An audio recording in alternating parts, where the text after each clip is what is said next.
So sa last upload natin no, ay kung makikita ninyo, ito yung shamu asel natin na may mga sisiw yung pinupugad natin yung the last time. Ngayon, ang kagandahan nito, magaling talaga siya maglimlim actually ng kanyang mga itlog.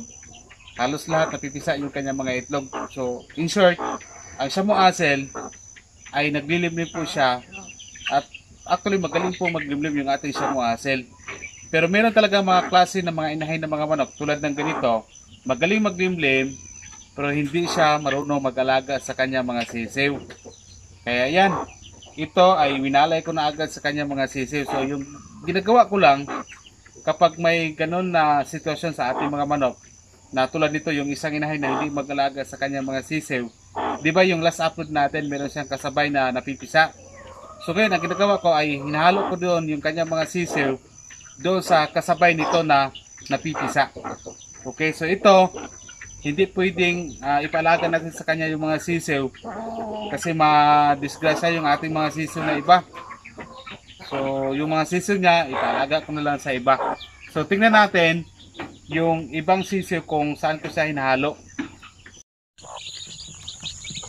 So ito yung mga sisiw na hinahalo ko yung sa sa ating shamu asel at saka basilan. Yung itim, yan po yung mga pure basilan natin. At saka yung mga shamu asel, yan po yung may kulay brown. Yun yung mga sisiw niya. So yung may abuhin yan, tulad yan abuhin. Yung itim, basilan po yan na pure. Okay. So since itong basilan na ito ay magaling maglimlim, magaling din mag-alaga sa kanya mga sisiw, hinahalo ko lang sa kanya. Ayan. Tapos, ang tanong ngayon is, ano po ba yung gawin natin? Halimbawa, wala siyang kasabay na napipisa ng mga sisiw. So, swerte lang to yung ating shamu asel kasi merong kasabay na napipisa niya. So, ano po ba yung gagawin natin kapag wala siyang kasabay na mapipisa? So, ang ginagawa ko nito ay tuwing gabi, ihalo ko siya sa ibang inahing manok. Kung saan, pag nila sa umaga, yan, may bago na silang sisiw. So alagaan naman yon sa ating mga inahing mga manok. So yan yung mostly ginagawa ko dito sa aking manukan. Kapag sa ngayon wala tayong ginagamit na incubator, kaya yun yung ginagawa natin na diskarte dito. Tapos hindi prepareho yung mga inahing mga manok.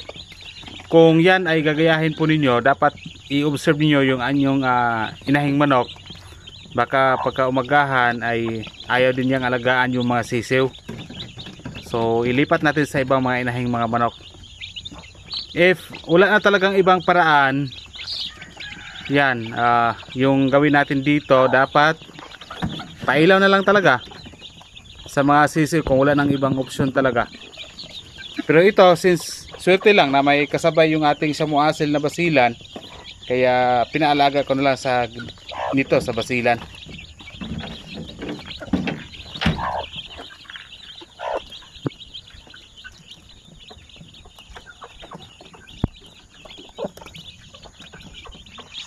Pero ang kagandahan sa sisiw ng mga shamu asel ay napakatibay nila. Basta't maalagaan lang sila ng maayos.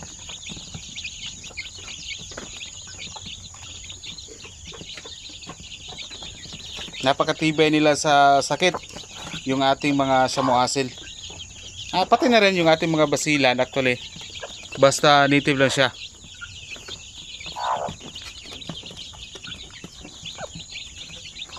So ang ginagawa ko dito kasi pag gabi hinahalo ko sa kanya yung mga sisiw. So pagka umaga dito ay pina-observe ko dito yung mga ibang mga sisiw na hinahalo ko sa kanya. Baka tutukain lang niya. So actually hindi naman, inalagaan naman din niya. Kaya dito ang daming sisiw, 22 lahat. So sa last video, ito yung mga sisiw sa last video ng shamu asel at basilan na sabay silang napipisa.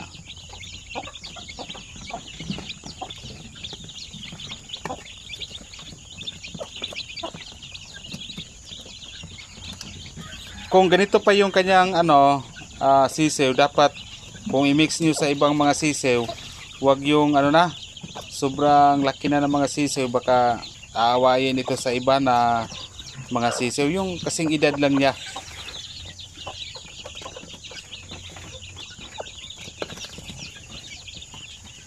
So tulad dito sa kabila, ito ay mga Shamu Asil ito, oh, malaki na inahin na manok, Shamu Asil. So actually magaling siya maglimlim, halos napipisa yung kanyang mga itlog. Magaling rin siya mag-alaga ng kanyang mga sisiw. So hindi pare-pareho yung ugali ng inahing manok.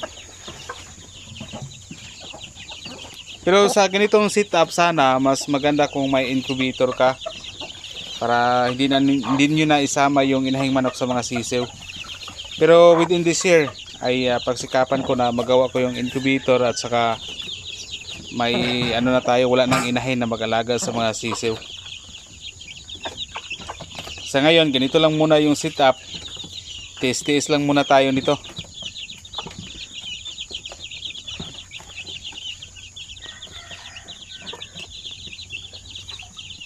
So yan, oh, Shamu Asil, malaki rin.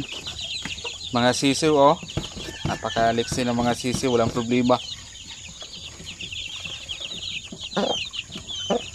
So far sa video natin ngayon, yan lang yung ma-share ko sa inyo.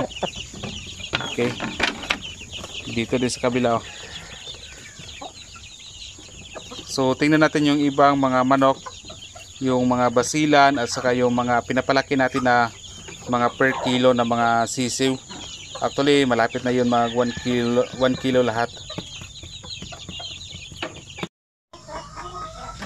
So ito yung ating mga pure na mga basilan. Actually okay din ang basilan, magaling din silang maglimlim, at magaling din silang mag-alaga ng kanilang mga sisiw nila. But siguro depende siguro sa inahing manok, pero meron talaga mga inahing mga manok na hindi marunong magdala ng kanilang mga sisiw. Okay, but sa Shamu Asil, basilan, ayan, sa mga nagtatanong kung ito ba sila ay naglilimlim, actually oo, naglilimlim po sila base po sa aking mga manok dito.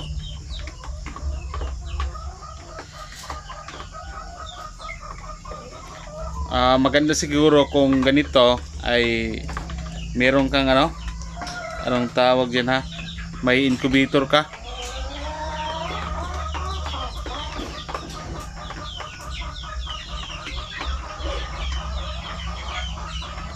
Kasi pag ikaskas nila yung mga feeds nila, matamaan yung kanilang mga sisiw, ayun.